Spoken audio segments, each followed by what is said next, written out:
الرحمن الرحیم دوستو، ہم آج بات کریں گے آپ سے ان لوگوں کے بارے میں جو زمین پر اپنے آپ کو خدا سمجھ بیٹھے تھے اور اللہ تعالیٰ نے اسے اس طرح غرق کیا اور عبرت کا نشان بنایا جو آج تک عجائب گھر میں موجود ہے۔ اس کا مجسمہ لوگوں کے لیے عبرت کا نشان بنا ہے۔ ہم فرعون کی بات کر رہے ہیں، لیکن ہم آپ کو یہ بات بتانا چاہتے ہیں کہ ان کی زندگی کی گزر بسر کیسی تھی، ان کی دور کی جو ٹیکنالوجی تھی، ہم ان سے آپ کو آگاہ کرنا چاہتے ہیں۔ دراصل فرعون کی لوگ جو ہے نا وہ کپتان کہلایا جاتا تھا، ان کی جو قوم تھی ان کو کپتان کہا جاتا تھا۔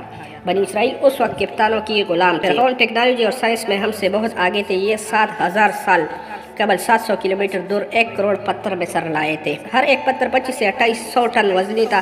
یہ 1 پیس میں تھا اور یہ پہاڑ سے چوڑائی میں کاٹا گیا تھا۔ یہ پتھر صحرا کی عین درمیان 170 میٹر کی بلندی پر لگایا گیا ہے۔ قدیم مصری آرکیٹیکٹ نے 8000 قبل ایسا ڈیزائن بنائے جو ہر طرف سے بند بھی تھا، لیکن بندش کے باوجود اندر سورج کی روشنی بھی آتی تھی۔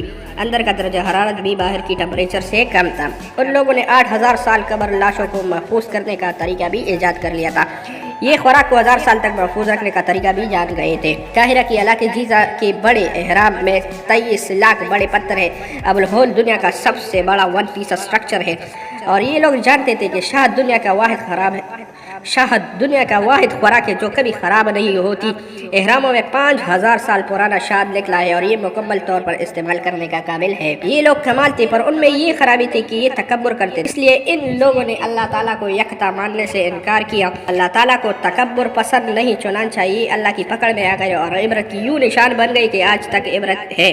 جس نے رب کے لیے جھکنا سیکھ لیا وہی علم والا ہے، کیونکہ علم کی پہچان عاجزی ہے اور جاہل کی پہچان تکبر ہے۔ فرمان مصطفیٰ صلی اللہ علیہ وآلہ وسلم ہے، جس کی دل میں رائی کی دانہ کی برابر بھی تکبر ہو وہ جنت میں نہیں جائے گا۔ اور اپنی سرکشی میں مگن تھا۔ جو لوگ ان کی خدائی کو نہیں مانتے وہ اس پر ظلم کرتے، جبر کرتے تھے اور ان کو کہتے کہ میں آپ کا خدا ہوں۔ فرعون سے ایک بار سوال کیا گیا، جو علاقہ ہے اس میں پانی خشک ہو گیا، آپ اگر خدا ہو اس علاقے کے لیے ایک پانی کا دریا لا دو جس سے ہم پانی بھی پی سکے اور سیراب ہو سکے۔ فرعون کے لیے یہ سوال تو بہت مشکل، لوگوں سے یہ کہتا تھا کہ میں تو خدا ہوں، لیکن بظاہر تو وہ ایک انسان تھا۔ وہ روانہ ہو گئے، اپنی خاص وزیر حامان کو بھی رخصت کر دیا اور کے اندر چلے گئے اور اللہ سے رجوع کیا کہ اے اللہ، میں نے ان لوگوں کے سامنے جھوٹے دعوے کی، میں تو آپ کا بندہ ہوں، میں وہ سب غلطیاں مانتا ہوں جو میں نے کی ہے، لیکن آپ تو میرے رب ہیں۔ آپ میری بید یہاں پر لوگوں کے سامنے نہ کھلوائے۔ اللہ کے سامنے گڑ گڑا اٹھے اور ساری رات نفل کی، ساری رات دعائیں مانگی۔ یہی دعا مانگی کہ میرے قوم کو پانی کی کمی ہے اور اس نے مجھے یہ چیلنج دیا ہے کہ اگر آپ یہاں پہ نہر لا کے دو گے تو ہم آپ کی مان لیں گے۔ ابھی ایک فرشتہ آیا انسان کی شکل میں اور فرعون سے کہا کہ تمہاری دعا قبول ہو گئی اور پانی کا نہر آ گیا۔ تبھی فرعون اپنے غار سے نکلا نہیں تھا کہ وہ فرشتہ دوبارہ کسی انسان کے روپ میں آ گیا۔ اس کی ہاتھ میں ایک کاغذ تھی جس پہ لکھا تھا، جس کو فرعون نے پڑھا، اس میں لکھا تھا کہ جب غلام اپنے رعایا اپنے مالک سے بے وفائی کرے، اس سے غداری کری تو ان کی سزا کیا ہوگی۔ تو فرعون نے اس وقت اس کی سزا پہ دستخط کی کہ جو یہ نہر آیا دریائے نیل، اس میں اللہ اسے غرق کرے۔ موسیٰ علیہ السلام نے اللہ تعالیٰ کی دین کا پرچار شروع کر دیا۔